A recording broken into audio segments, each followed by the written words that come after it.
Telugu big boss 9 ముగిసింది. 105 రోజుల యుద్ధానికి తెరపడింది. కామనర్గా పవన్ కళ్యాణ్ పడాలా గెలవడం ఇప్పుడు తెలుగు 2 స్టేట్స్లో హాట్ టాపిక్ అవుతోంది. బిగ్ బాస్ షోలో అడుగు పెడితే చాలనుకున్న స్టేజ్ నుంచి సీజన్ ట్రోఫీని ముద్దాడే స్థాయికి ఎదిగాడు కళ్యాణ్ పడాల. తొలిసారి తెలుగు బిగ్ బాస్ ట్రోఫీని అందుకున్న సామాన్యుడిగా చరిత్రకెక్కాడు.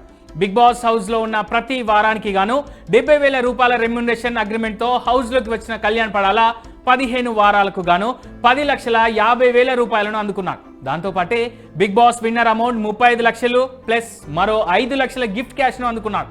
అంటే మొత్తంగా 50 లక్షల రూపాయలను ఈ సీజన్లో సంపాదించుకున్నాడు కళ్యాణ్ పడాల. దీంతో పాటే 15 లక్షల పైన విలువ చేసే brand new Maruti Suzuki Victoris కార్ను కూడా సొంతం చేసుకున్నాడు.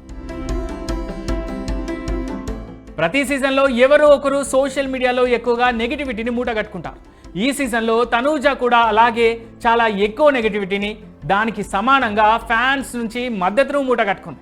ఈ కారణంగానే బిగ్ బాస్ సీజన్ 9 విన్నర్గా కాకుండా రన్నర్గా మిగిలిపోయింది. ఇక ఈ విషయం కాస్త పక్కకు పెడితే రెమ్యునరేషన్గా తనూజ చాలా పెద్ద మొత్తంలోనే సంపాదించినట్టుగా తెలుస్తోంది.